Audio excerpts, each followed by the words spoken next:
On August 10, 1680, the Pueblo people rose up against Spanish colonizers. For many years, the Pueblo people suffered violence, cruelty, hunger, exploitation of labor and resources, harassment and persecution for practicing their religious traditions. Despite greater Pueblo and numbers, the Spanish were ruthless, organized, and well-armed.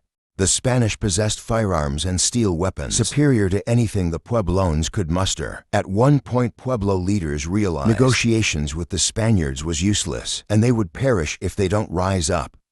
Fighting was the only option. It was a matter of survival. Each Pueblo community is an autonomous nation, and before this uprising they never banded together. In order to understand this monumental historical event, we need to go back 140 years, when the Spaniards first arrived in Pueblo and lands. The Spaniards first arrived in 1540, following an expedition led by Conquistador Francisco Vázquez de Coronado. The Coronado expedition was sent to look for gold, silver, silk, spice, roots, and land that could be used for forced labor, a common and profitable practice in the Spanish-controlled provinces of Mexico. The expedition numbered 2,000 troops, a mix of Spanish soldiers and their native allies from Mexico. They first attacked the Zuni village of Hawiku. The Zuni were aware of Spanish exploits in Mexico, so they relocated their women, children, and elderly to the Mesa Top Sanctuary. By the time Coronado arrived, Zuni warriors tried to repel the invaders, but the Spaniards had greater numbers and superior weapons, not to mention horses. They attacked and seized the village. But here was no gold as they hoped. Representatives from the Pecos Pueblo traveled to meet with the Spaniards. They offered to guide them to wealthy tribes in the east who were conducting raids on them, so dispatching the Spaniards to deal with them probably seemed like a good idea for them at the time. Also, the Spaniards had really interesting things to trade, like horses, sheep, and steel. Coronado encountered the Tewa communities farming the fertile floodplains of the Rio Grande while traveling to Pecos, since they were almost out of food, and the rations conquered in Zuni land were almost gone. Coronado decided to set up camp for the winter. The Spaniards drove out the Tewa natives from the Powwow Pueblo and made a military base. Archaeological evidence shows there was a battle for the Pueblo. Coronado demanded supplies from the Tewa. Carries and Tewa Pueblos, they traded what they could, but stopped after some time, because they would not last the winter. Coronado ordered his men to take supplies by force, leaving the Pueblos hungry and cold. The Spaniards assaulted women. The Tewa retaliated by killing some horses and mules. Coronado then ordered an attack on a village near the Tewa Pueblo. Named Aranal, the Spaniards killed all the warriors, burning 30 of them alive at stake. The Tewa fled to a Mesa Top stronghold. Coronado couldn't breach their defenses and laid siege from January to March of 1541 until the Tewa ran out of food and water. They tried to escape, but the Spaniards caught them. They killed all of the men and most of the women. Those women who were not killed were enslaved. Coronado and the Spaniards left later that year. The Spaniards returned on Pueblo and land in 1598 with the Conquistador Juan de Nera.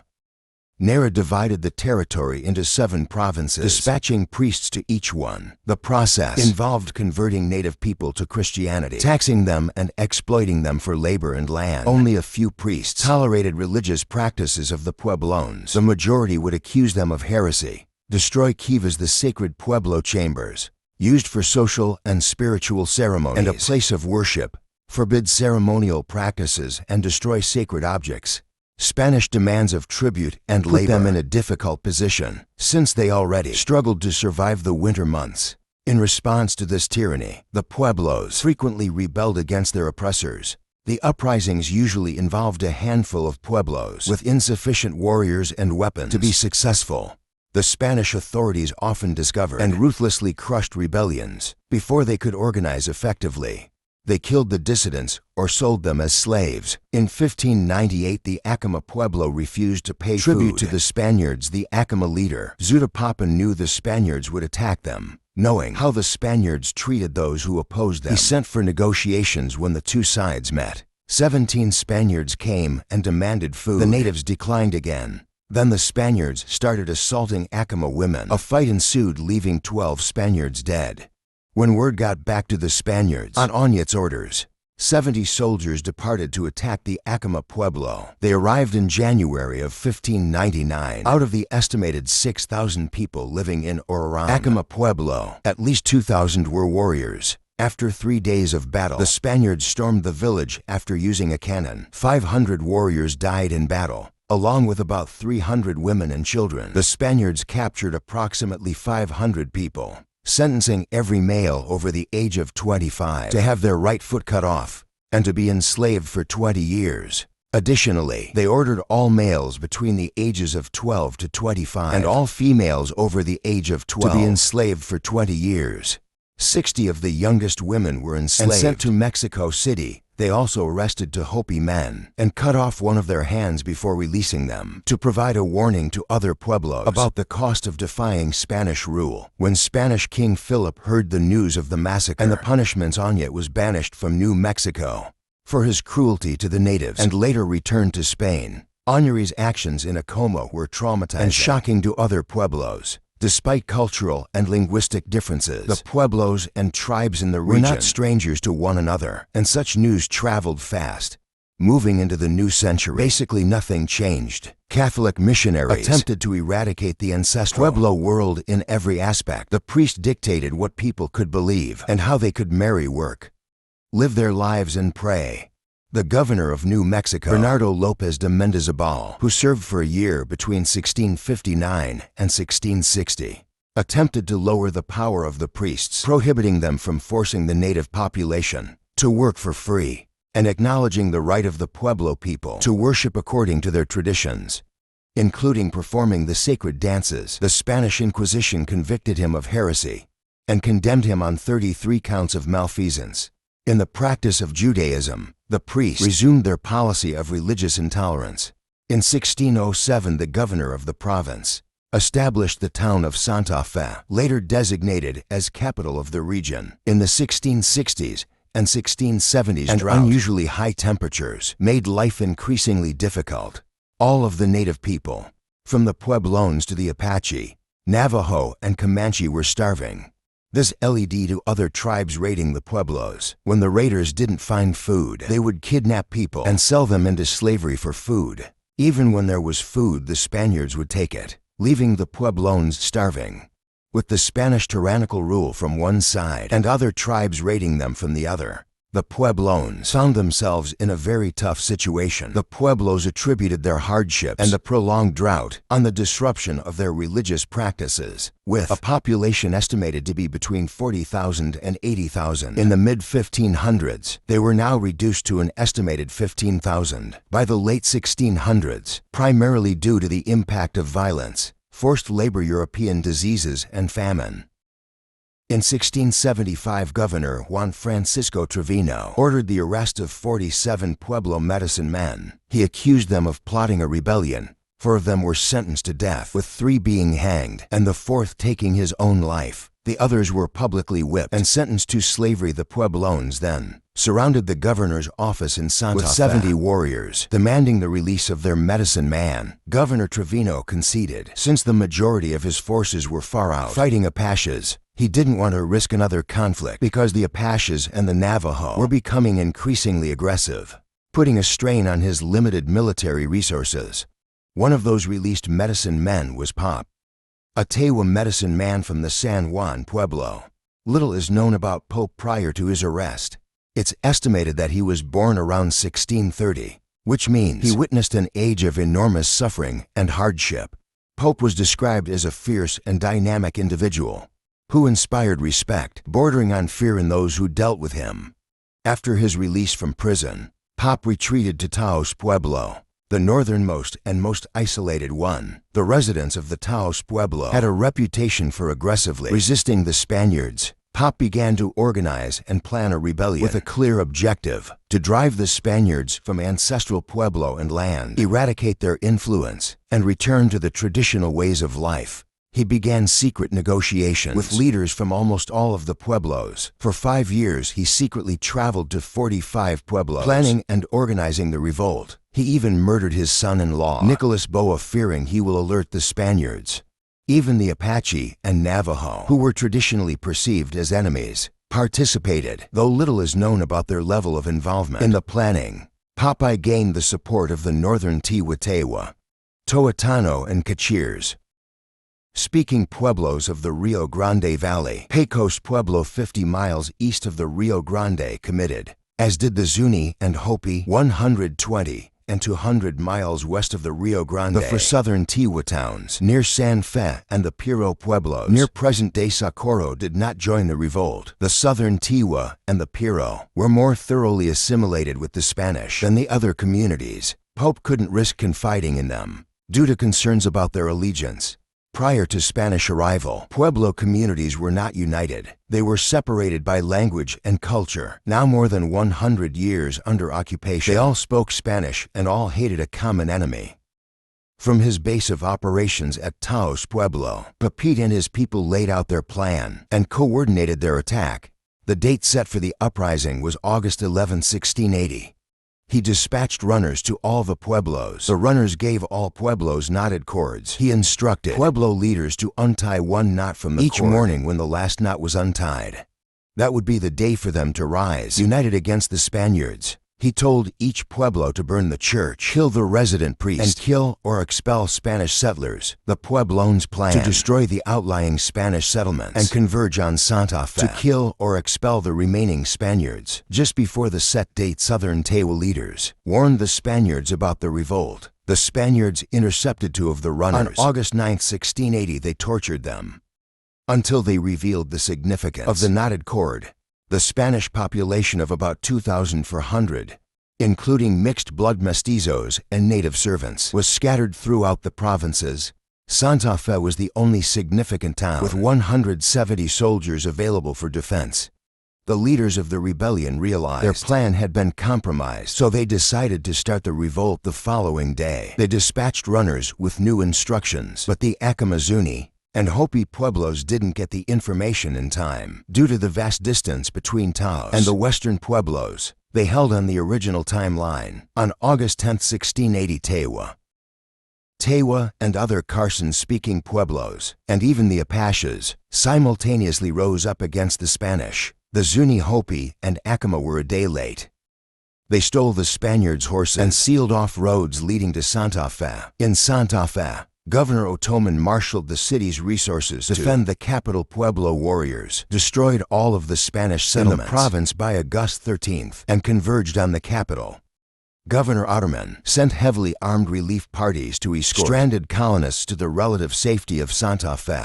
Almost 1,000 people sought sanctuary in the governor's palace. By August 15th, surrounded by an army of 2,500 native warriors, the Spaniards had no water and limited food. In the meantime, over 1,000 Spanish survivors from the Rio Abayo, under the command of Lieutenant Governor Alonso Garcia, had gathered in Isleta 70 miles south of Santa Fe. However, neither group was aware of the other.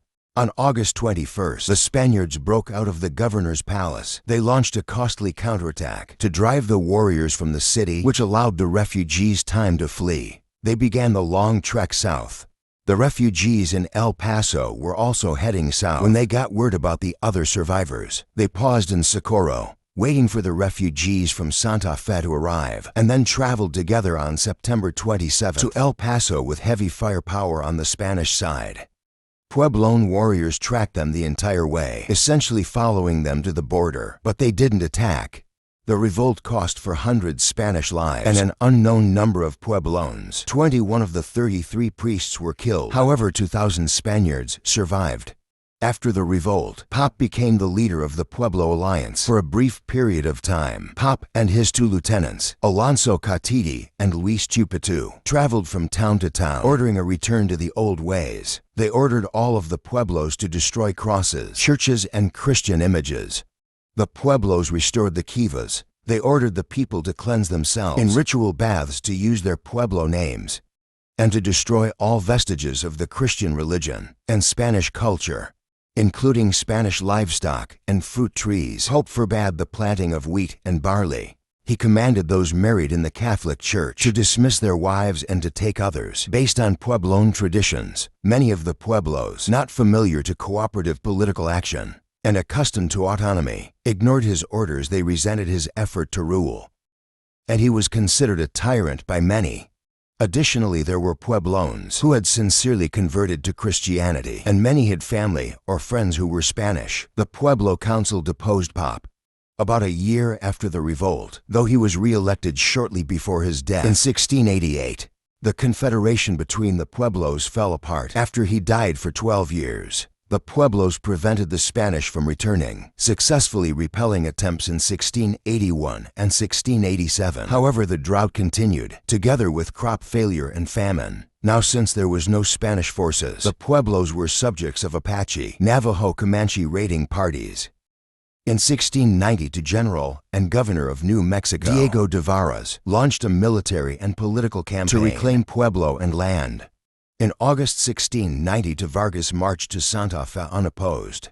He anticipated opposition in Pecos, Pueblo, but they welcomed him. In fact, Pecos provided 140 additional warriors to help him retake Santa Fe. He had 60 Spanish soldiers, 100 native auxiliaries, 7 cannons, and 1 Franciscan priest. Vargas arrived in Santa Fe in September and met with 1,000 Pueblones, promising them protection if they swear allegiance to the King of Spain. The negotiations went on for several days. In the end, the Pueblones accepted, since the Spaniards were not viewed as the worst enemy anymore. Vargas visited other pueblos during the following month, forcing Spanish rule. Sometimes he encountered resistance, but often he received a warm reception. The returning Spanish were not so strict anymore, and now saw the Pueblos as a buffer zone between them, the English and the French. They perceived Pueblones as potential allies. However, this doesn't mean hostilities didn't occur anymore. Vargas increased severe control in the early 1690s. Because of that, in 1693, when he came to Santa Fe one day, he found 70 warriors and 400 members of their families blocking his way. He ordered his troops to attack, resulting in a quick victory for the Spaniards. Vargas executed the warriors and sentenced their family members to 10 years of slavery in 1696. 14 Pueblos attempted a second organized revolt. They killed 5 missionaries and 34 settlers, which provoked a prolonged and unmerciful response from Vargas. By the end of the 1600s, Vargas secured the surrender of the majority of Pueblos in the region, though many Pueblones fled, joining Apache or Navajo groups. The Spanish never convinced some Pueblos to pledge allegiance to the Spanish Empire, and they were far enough away to make attempts at reconquest impractical. For example, the Hopi remained free of any Spanish attempt at reconquest, though the Spanish did launch several unsuccessful attempts to secure a peace treaty or a trade deal in that regard. For some Pueblos, the revolt successfully diminished the European influence on their way of life. The revolt and the aftermath decimated the Spanish and the Pueblones. Puebloan independence from the Spaniards was brief. However, Spanish efforts to eradicate their culture and religion ceased the revolt.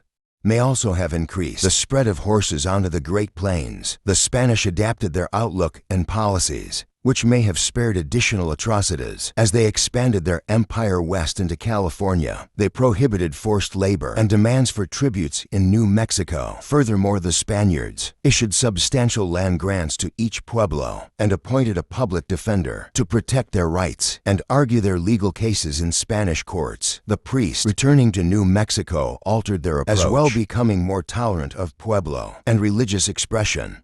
The revolt helped ensure cultural survival and demonstrated the resilience of the Pueblo people. It is one reason the Pueblos continued to maintain their lands, languages, customs, and religion.